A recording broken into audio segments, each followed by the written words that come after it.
चमनपुर गांव में मोहन नाम का एक व्यक्ति रहता था, जिसकी पत्नी कविता की कार एक्सीडेंट में आंखों की रोशनी चली जाती है।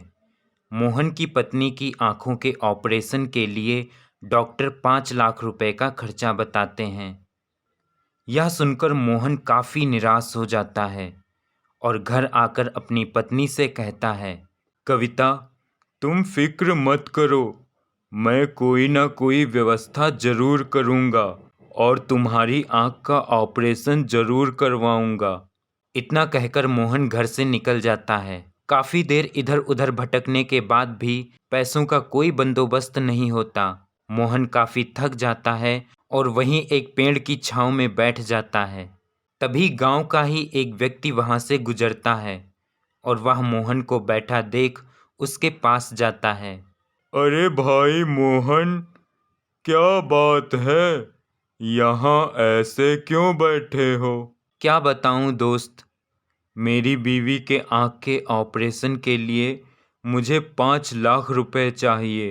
कई जगह कोशिश की है पर कहीं कोई व्यवस्था नहीं हो पा रही है। अच्छा, ऐसी बात है तो एक काम करो, तुम मेरे साथ चलो और मेरे सेठ घनश्याम दास से बात करके देखो, क्या पता कुछ बात बन जाए। मोहन उस व्यक्ति के साथ जाता है और सेठ घनश्याम दास को अपनी सारी समस्या बताता है। सेठ मोहन की सारी बातें सुनकर कहता है, देखो मोहन, वो क्या है कि समस्याएं तो हर किसी की जिंदगी में आती जाती ही रहती हैं और मेरे पास तो तुम्हारे जैसे बहुत लोग आते हैं। अगर मैं हर एक की समस्या ऐसे ही हल करता रहूंगा तो मैं तो खुद ही एक दिन रोड पर आ जाऊंगा। हाँ, पर मैं तुम्हारी मदद कर सकता हूँ यदि तुम्हारे पास गिरवी रखने के लिए कुछ हो तो, क्योंकि मेरे भी अपने कुछ नियम हैं। यह सुनकर मोहन उदास हो जाता है। सेठ जी, मैं बहुत गरीब इंसान हूँ, मेरे पास गिरवी रखने के लिए कुछ भी नहीं है। तो फिर मुझे माफ करना, मैं तुम्हारी कोई मदद नहीं कर पाऊंगा। तुम जा सकते हो। दोनों उदास होकर फैक्ट्री के बाहर आते हैं। भाई मोहन, मुझे माफ कर दो, मुझे नहीं पता था कि ये सेठ इतना निर्दयी होगा। मैं तो भला ही सोचकर तुम्हें यहाँ लाया था। कोई बात नहीं दोस्त, तुमने मेरी इतनी मदद की, उसके लिए तुम्हारा बहुत बहुत धन्यवाद। मोहन, मुझे तो यही काम करना है, तुम जाओ। मैं ईश्वर से प्रार्थना करूँगा कि वो जल्द से जल्द तुम्हारे लिए कोई रास्ता निकालें। मोहन वहां से अपने घर की ओर जाता है। घर की ओर जाते हुए रास्ते में वह अचानक देखता है कि एक साधु पेड़ के नीचे बैठा ध्यान कर रहा था और एक सांप लगातार उस साधु की ओर बढ़ रहा था।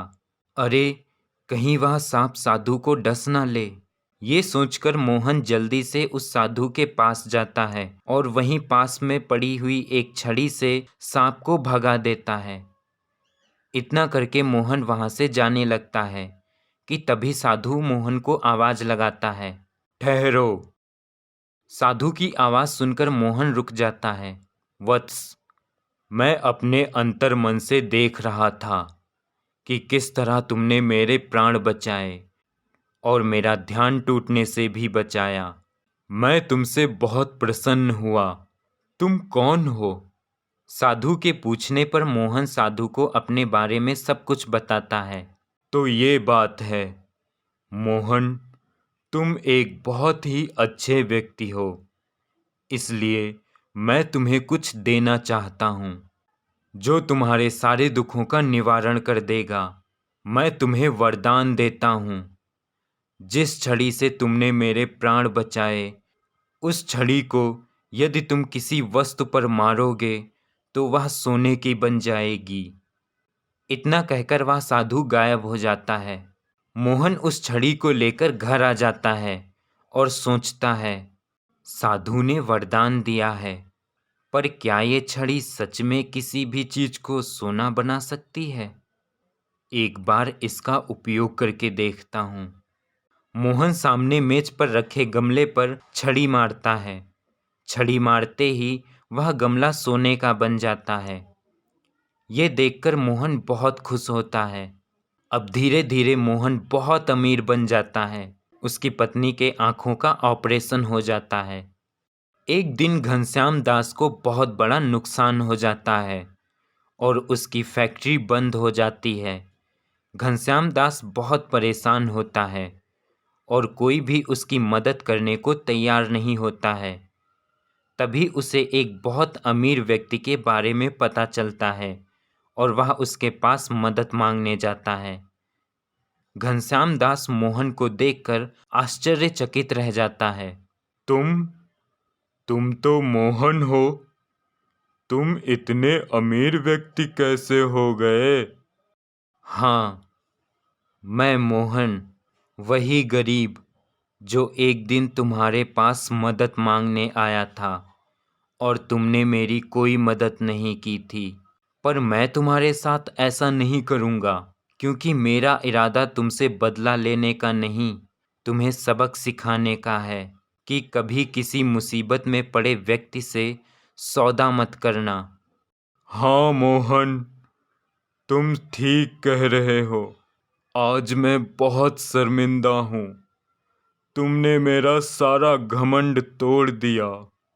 उस दिन मैंने तुम्हारी 5 लाख रुपए की भी मदद नहीं की और आज तुम मेरी करोड़ों की मदद करने को तैयार हो।